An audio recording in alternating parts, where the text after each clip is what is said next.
Hey, welcome to yoga.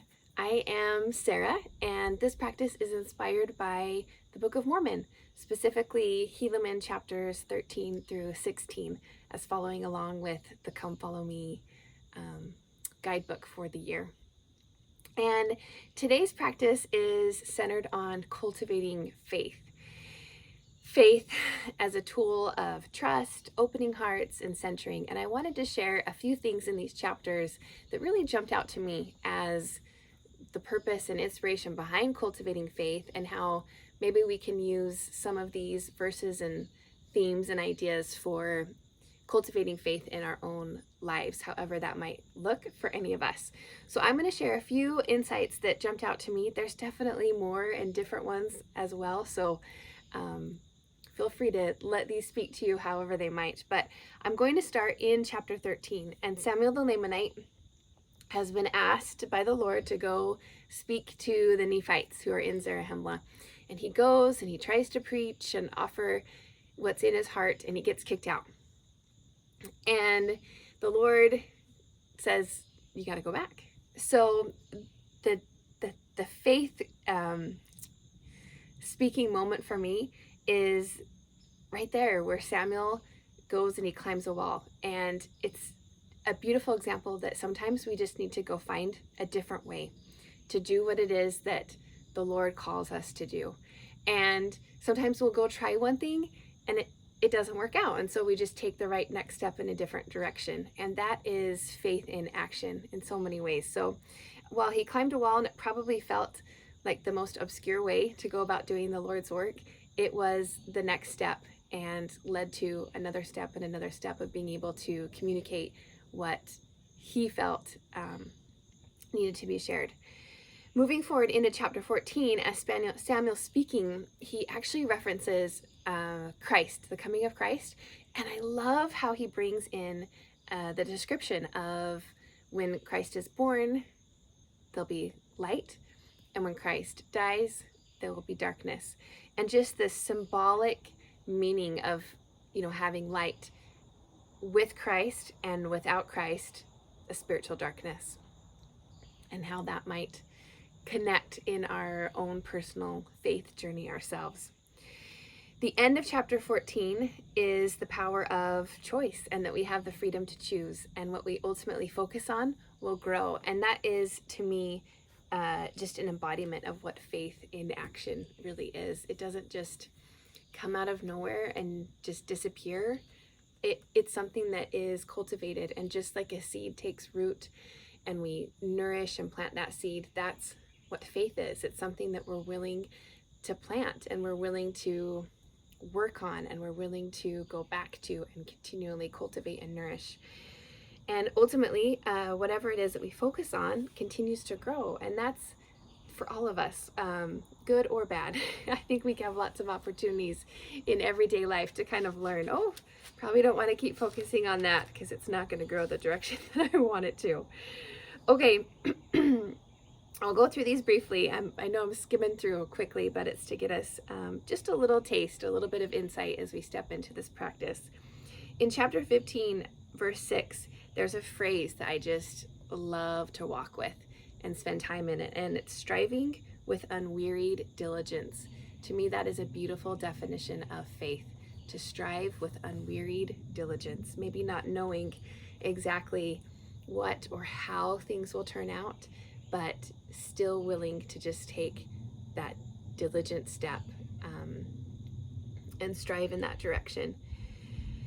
A few verses later, Samuel references the Lamanites, who we previously have talked about, but they buried their weapons of war, and they were willing to just completely change and become something different. And he's sharing this with the Nephites, obviously as a tool of remembrance and teaching that they too can, choose and take the direction that they want to take.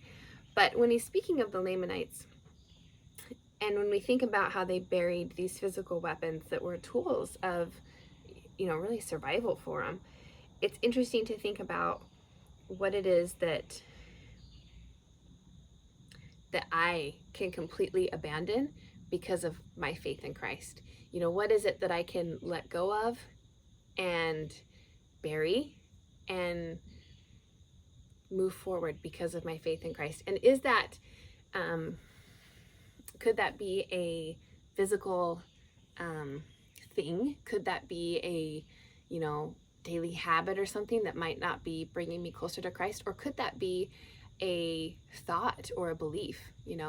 Could it be a memory or negative energy of experiences from the past that instead of holding on to them, just letting them go and letting them move away to further ignite that relationship with Christ?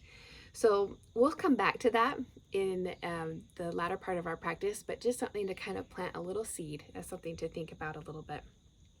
And if we back up to verse 8, right before that one, I think that the definition of faith, again, is rooted in freedom, where it gives an opening and a peace that surpasses understanding, because it's a belief in something bigger and beyond what we may know or what we may see in this current place and time. And I know that grounding faith perspective is a huge tool, particularly in this 2020 season and climate of a lot of unknowns. So that is a beautiful one to speak to.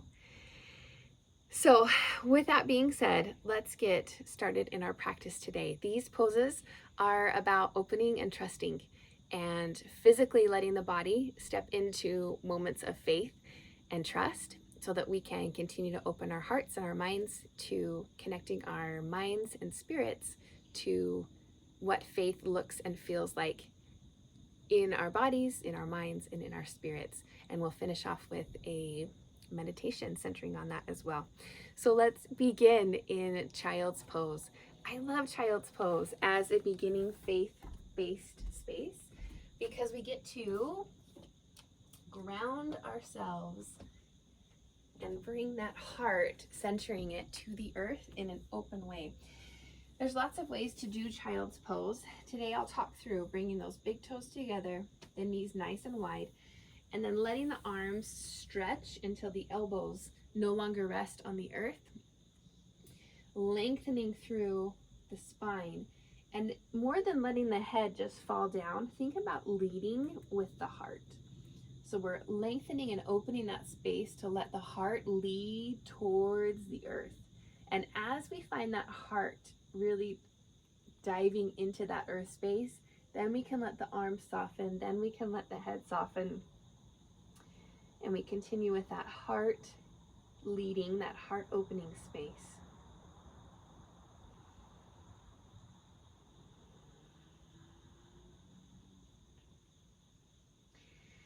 Now we've all come from somewhere, and I know I've just given a lot in the scriptures in those first few moments. And I know that our minds might be just trying to get on this mat. So let's take a few breaths right here, inhaling through the nose and exhaling.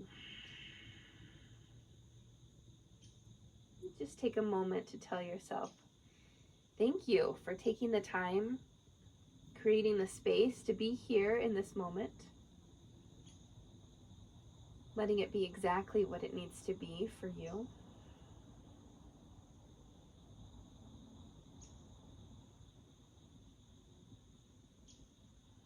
Take a moment in the next breath to say thank you for the body, for all the things it does, both consciously and unconsciously.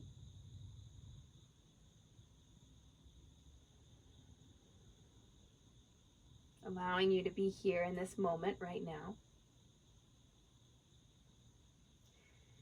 And in this next breath, inhale with gratitude for the mind, the many ways that it solves problems and it works so hard to create ease and understanding and comfort. Take a moment and remind the mind that as much as we want those things, we also look for opportunities to choose growth, discomfort,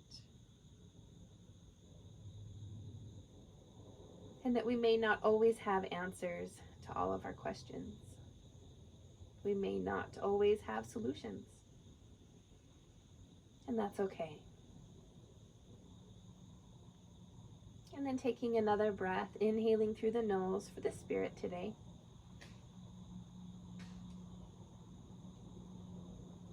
Giving it some space, some air to fully connect and feel that inner intuition, that inner voice, that inner presence, allowing it to speak and expand today.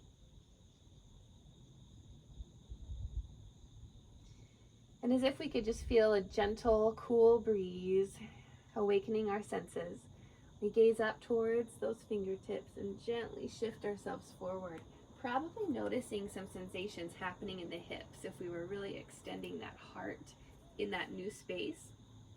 So just take a moment coming up to this tabletop position and rock side to side. Those hips probably felt some pretty deep opening sensations as that spine lengthened. Beautiful. Just rocking side to side, bringing those wrists right underneath the shoulders, inhaling through the nose, and then exhaling, rounding the spine, curling the toes under, finding cat. Inhaling, dripping the spine into cow. Exhaling and rounding to cat. Inhaling through cow.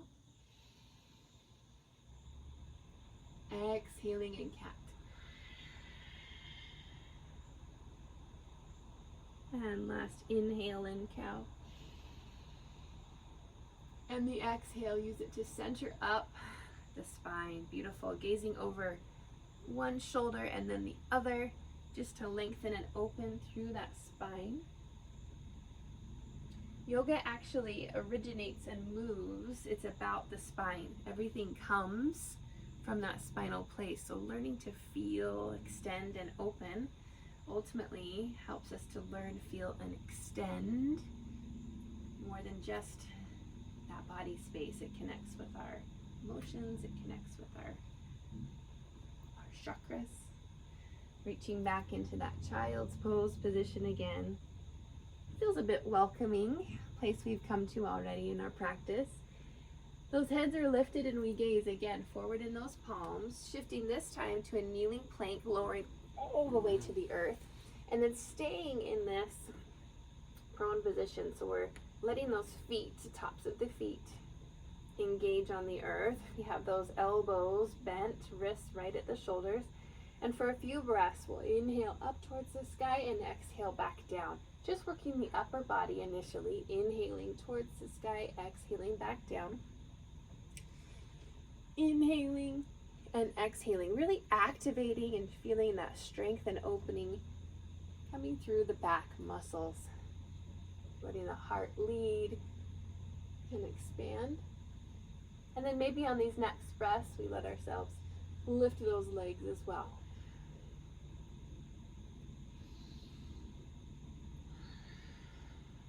Two more breaths.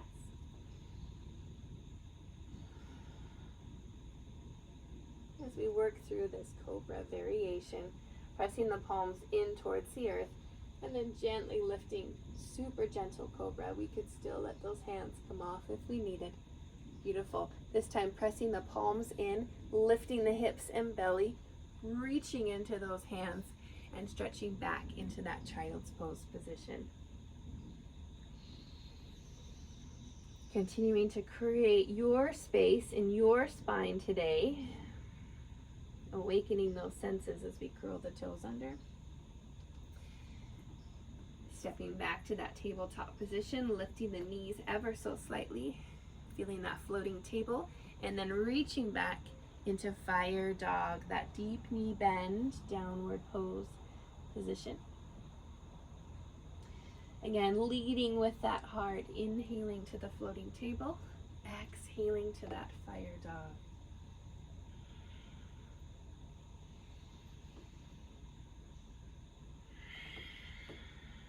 Staying in that fire dog and extending those legs, finding downward facing dog, pedaling through the heels.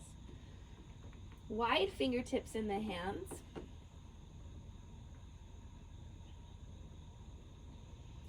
Bending those knees again as much as we need, allowing that length to come into the spine first.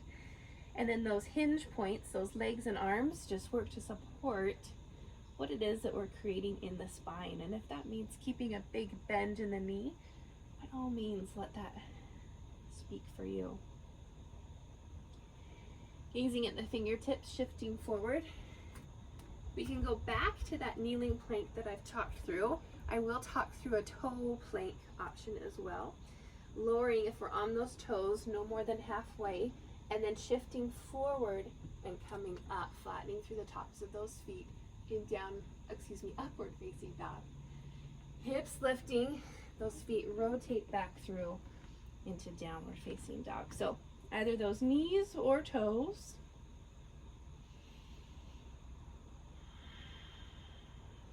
Taking up that space. And one more time, shifting ourselves forward, either on those knees or the toes, lifting up cobra or upward facing dog. Working through, again, finding your space for your spine today. In this place, we are in downward facing dog, and we take your left hand, cementing your left hand into the earth, just firm and strong. And then take your right hand and lift your right hand, wrapping it to the outside of your left leg. So it could be connecting at the top of the thigh, maybe towards the shin, maybe towards the ankle.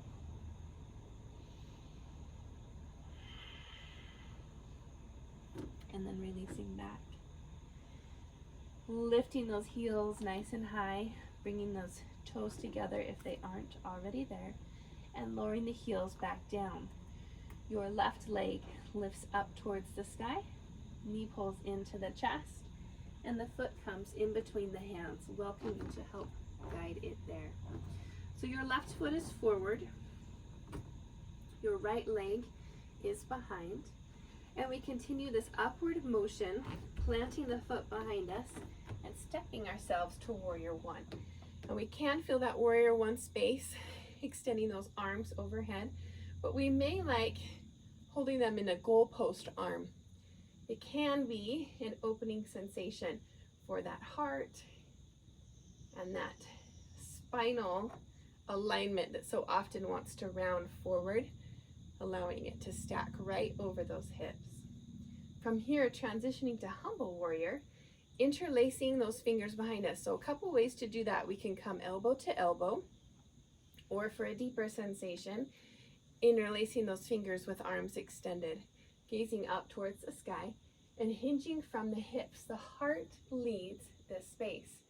Total trust as we have the hands behind us, leading with those hearts. Maybe it's a couple of inches, maybe the expression is a little bit more.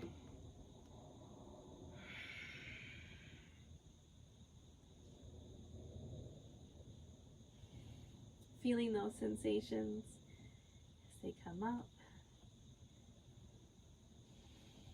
Breathing on purpose, inhaling and exhaling through the nose.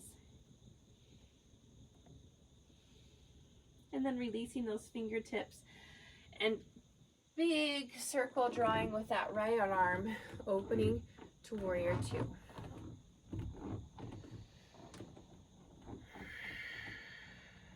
Inhaling up towards the sky, exhaling back down. Your left fingertips rotate to the sky and reach up. Beautiful. I can just see you now, feeling up this space, expressing in that place where you're at, whether it's inside, outside. Makes me smile just thinking about how you're taking this time right here, right now. Shifting into side angle, you could rest that hand on the thigh. Maybe it extends towards the earth, gazing upward, reaching those right fingertips into the sky.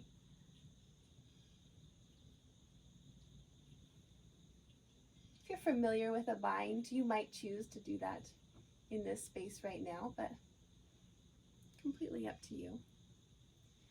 From here, both fingertips reach towards the earth. We lift that back heel and lower the right knee towards the earth. The left foot toe heels itself to the outer edge of the mat, pointing those toes away along the diagonal. Your right hand plants firm into the earth, and then the left arm circles up and rotates itself behind. In a few places we have here, so we can rotate and just feel a beautiful wrap around the small of the back. We may choose to bend that right leg and make a connection, toe to fingers, gazing up towards the sky.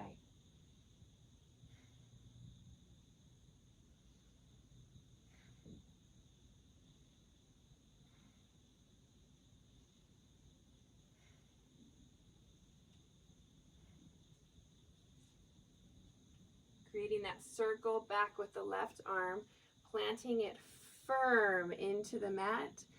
We curl those toes under behind us and step through into a side plank, pressing your left hand into the earth, right fingertips towards the sky. Now, side plank can look and feel a lot of different ways. This is a traditional side plank. There are so many different ways to feel a side plank. It may be allowing that knee towards the earth. It may be staggering those legs to each corner of the mat. Or it may be lifting a leg into the sky. Find what speaks to you. And then center up. Traditional plank position, lowering and lifting as your body asks. So this could be knees bent, it could be toes extended, lower and lift. Joining together in downward facing dog.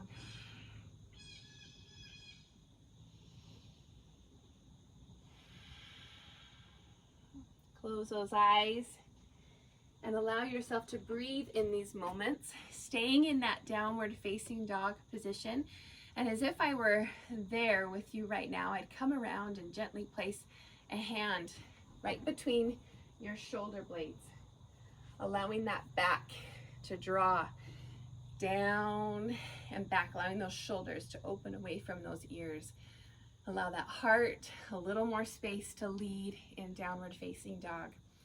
I'll be turning so that you can see me on the other side, but you stay exactly where you're at.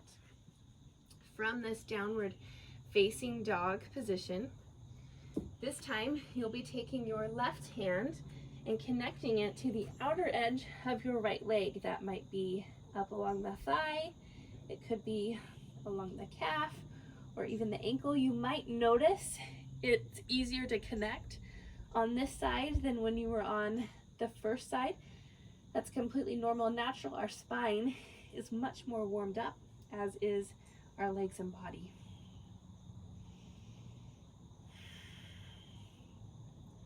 And from here, plant the hand back into downward facing dog. Your feet come together and the right leg lifts up to the sky. Hips stay square, knee pulls into the chest, and we step the foot between the hands. Keeping that back leg lifted, we plant the foot firm and come up, warrior one. Again, we could take those traditional arms lifted, or offering today those goalpost arms.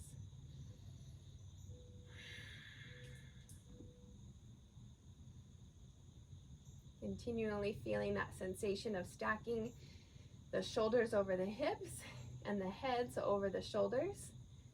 Taking note for a moment if we have that head creeping forward, or if we have an overarching sensation happening in our hips, allowing that pelvis to just curl and tuck a little bit.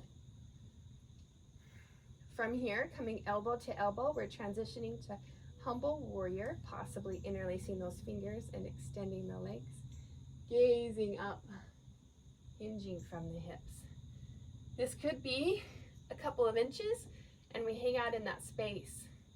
Stay there if that's your body today. This could be a deeper expression, and if we do choose to hinge forward, the body comes to the inside of that right leg, both shoulders inside of that leg, fingertips extending up towards the sky.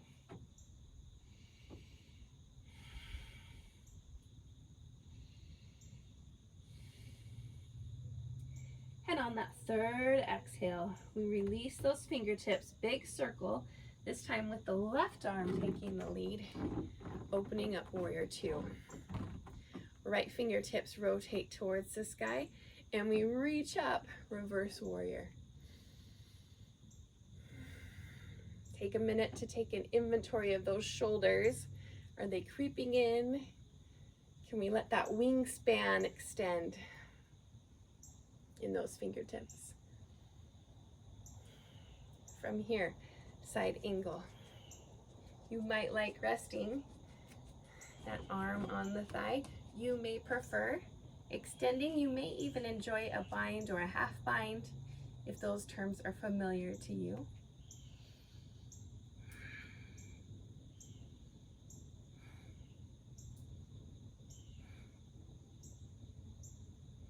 And then letting those left fingertips guide us back towards the earth, lifting the back heel up towards the sky and rotating the back knee towards the earth. Toe heeling the right leg, this time to the outside of the mat, flattening the toes on that back foot if they aren't already there, and then centering your left hand directly underneath your nose.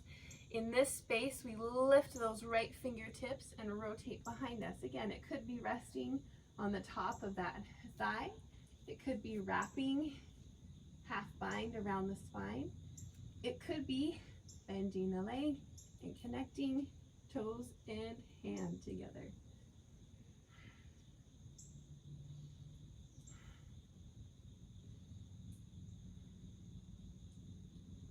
Lots of sensations happening in this space, and just notice where you might be holding tension. Notice where you might be able to breathe and release. Notice where you may need to just trust.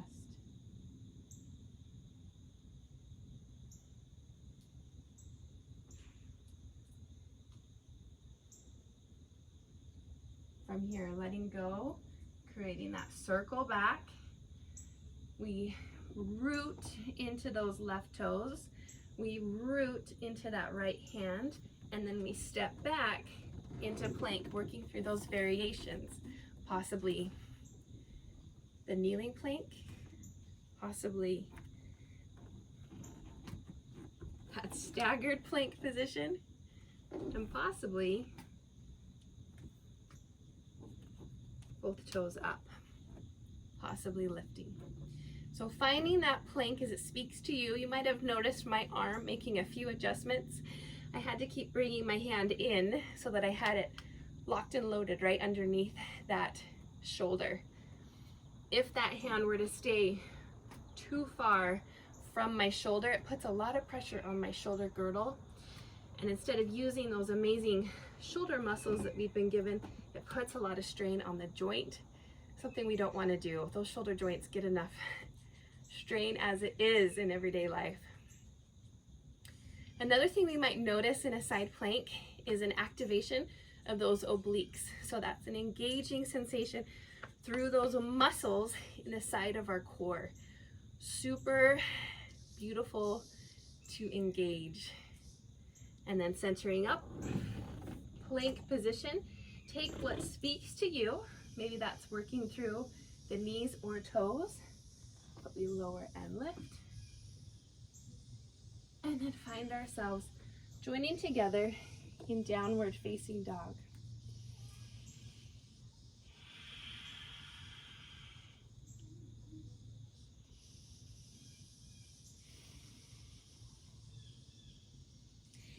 And as with all practices, when we're allowing ourselves moments of trust or moments of faith and expansion, we also invite ourselves in our physical practice of yoga, ways to invert or come into balance places. So I'm going to talk you through first a preparations place for a headstand. I won't cue through a headstand today. If you're familiar with those, feel free to take them on your own place.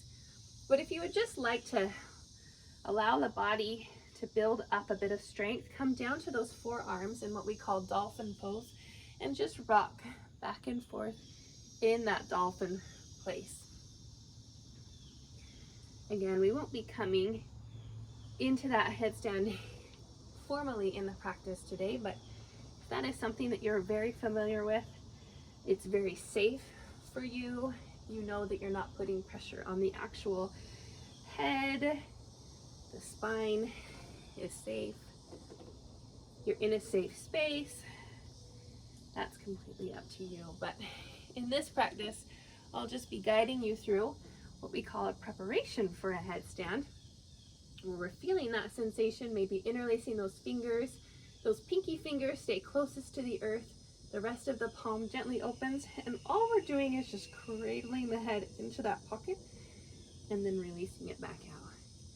Cradling the head into the pocket and releasing back out. And when we cradle the head, the crown of the head is actually way down towards the earth, and my touch point is actually clear to the back side of my head, maybe where we have that medium height ponytail most often. Beautiful. And from there, just release, coming into child's pose. Now, that was a warm up for the shoulders, because we are going to talk through a balance pose of crow today. And a wonderful way to come into crow is first, I'll turn so you can see me head on, coming into malasana. And I'll just talk you through malasana a few different ways. But we're stepping those feet, and we might notice right away that our hips want to stay above our knees. And if that's the place for our body, then our crow balance and work is staying in this space today. Maybe we're coming heart center and we're just feeling one hip open to the other. Some of us will be dropping deeper into a complete malasana, where those hips are reaching towards the earth. I personally like to have my feet a little bit closer together. My elbows are helping to keep those knees in alignment with the feet. They're not rolled in or out, but my feet are nice and square in this space. From here, this is a beautiful preparatory place for crow. And again, taking these positions, any layer that works for you is beautiful. I'll talk you through crow, but finding that place and balance and trust somewhere in malasana is a beautiful place, because it's not everyday life that our hips are sitting open and we're coming into these places that probably feel really unfamiliar for our bodies. So let that unfamiliarity work with you wherever it's at. If something feels familiar, go to where it feels unfamiliar, and then let yourself expand in that space as you find it. But if we're going into crow, we take those hands and they are shoulder distance apart, nice wide fingertips pointing forward. They're not directly below us, but they're slightly in front of us. So I'm going to shift just a little bit here. They're slightly in front of us, nice wide fingertips. From this space, naturally our knees, if you can see mine, are pointing way too low, and they put a lot of pressure in that elbow joint, which we don't want. We want to strengthen the muscles and not strain the joints. So to really come into this preparatory crow pose, I lift my heels and I bring my knees as close as I can to that back pocket of my shoulder, way, way up into the shoulder.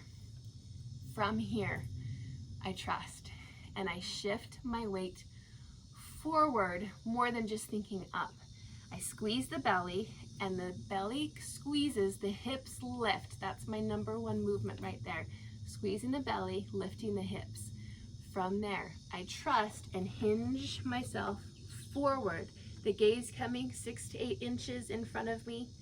The belly is engaged, the hips are lifted, and while the legs are back behind the arm, there's still a lifting sensation of pulling and lengthening upwards.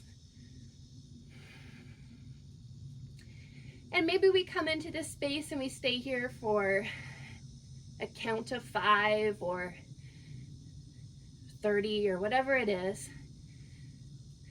Let it be a place of unfamiliarity, discomfort, but also a place of trust where maybe even if we rock back, we allow ourselves into that space and come again.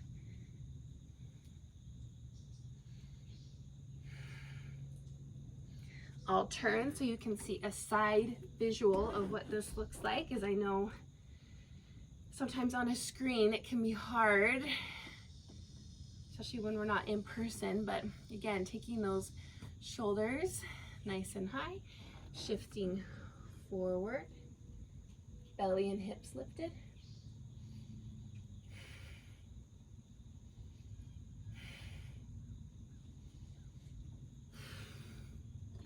Beautiful. I know you did beautiful, whatever that looked like. Thank you. Find your child's pose.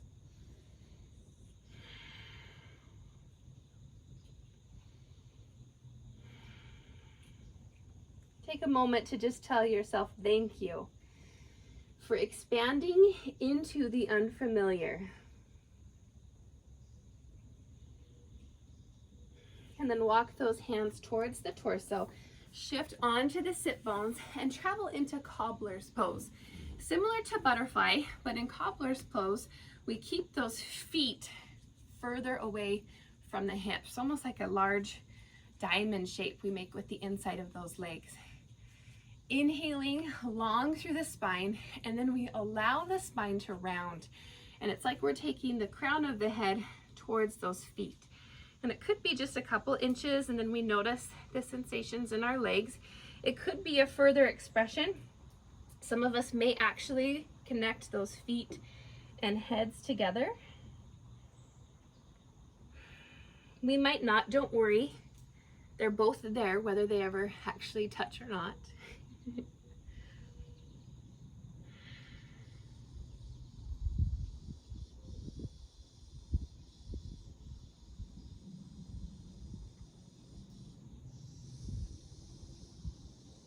And then as you're ready, slowly stacking the spine back up, drawing the knees together, and coming into a place of meditation for you. And that could be with the backs on the mat in that Shavasana. That's a beautiful traditional place to go. I'll be offering another option for if it may speak to you. So again, go to what is a place that feels like it speaks to you today, which may be Shavasana, laying down on the mat. It may be a seated meditation. A seated meditation, we just look to keep those feet separated. They're not crossed. As they're separated, we allow those hips to root evenly into the earth. With that space, it allows us to lengthen. Some of us may even prefer sitting on a small blanket or a little flat cushion as a way to elevate those hips a little bit higher than the legs. It can take a little bit of the pressure off, and I'll remember to bring one next week so that you can see what that looks like. A couple options for seated meditations. But in that space, we can take the hands to the knees. Maybe the hands are closed to the knees for grounding. Maybe those hands are open towards the sky for receiving, and maybe it's a little of each. But whether we're seated or lying down on those mats or whatever that relaxation space is for you, close the eyes and come back to the breath. One breath for the mind, one breath for the body,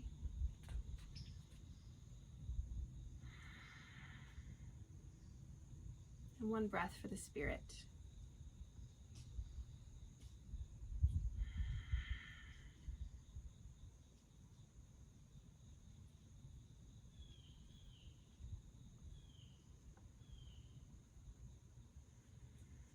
And bring the words cultivating faith to the front of your mind.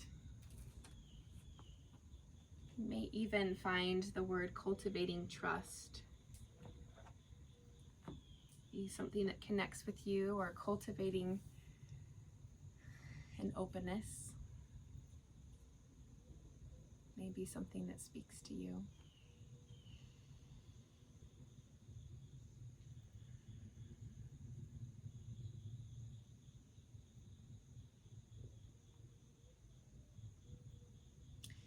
It may be cultivating freedom. Freedom from expectations, competitions, and judgments.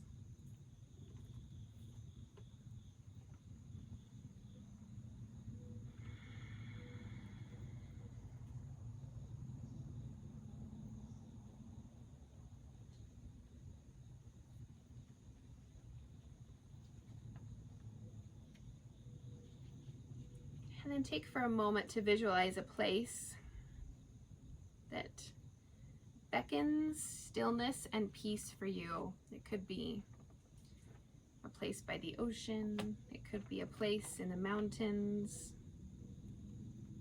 It could be a place very familiar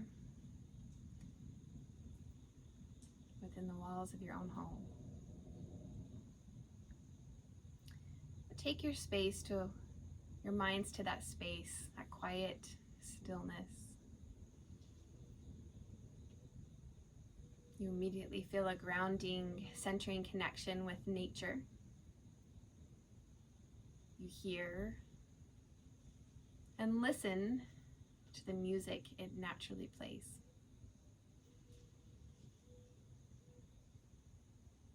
You start to notice the rhythms of the earth, whether that's through the rolling waves, the breeze in the trees,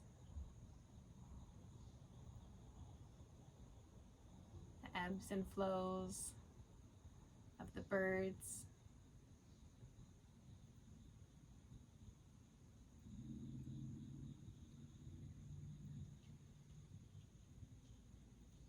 And in this space, you invite with you a dear friend, one whose purpose is to lift, to gather, to heal, to restore, to redeem.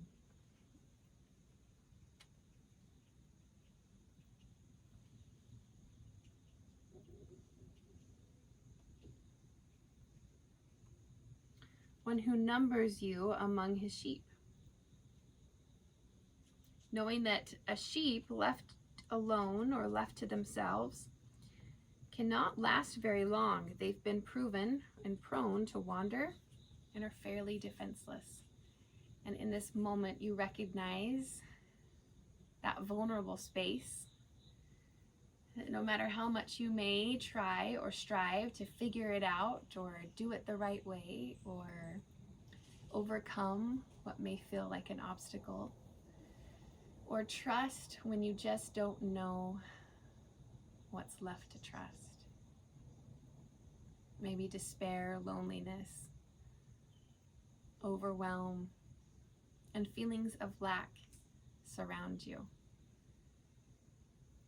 Maybe you start to notice and unpeel those layers of shame or blame.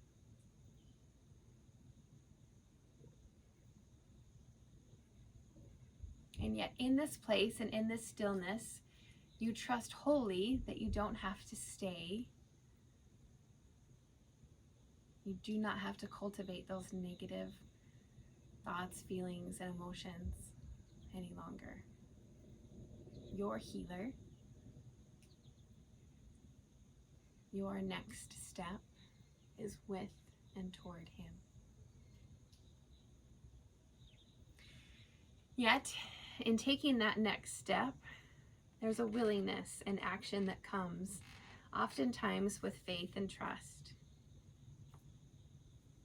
And it's asking ourselves, what is it we can abandon because of this faith in Christ? What's that one small thing we can let go of? We can soften a grip on that we've held so tightly.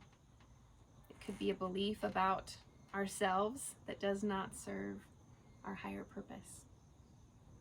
It could be thoughts or burdens we may carry about others, judgments, expectations unmet.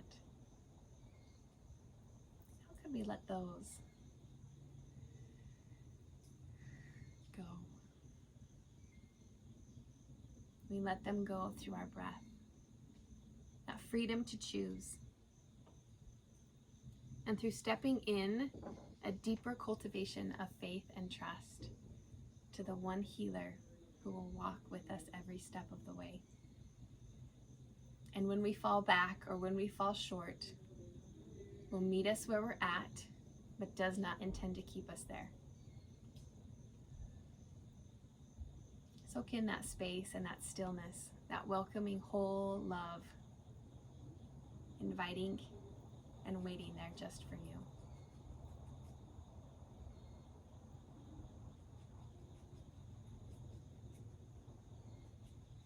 The light within me honors the light within each of you. Namaste, and may your week this week be one of cultivating that faith, that trust, and that small next step that we all work towards in small and simple ways. Until next week, thank you so much for being here. Bye.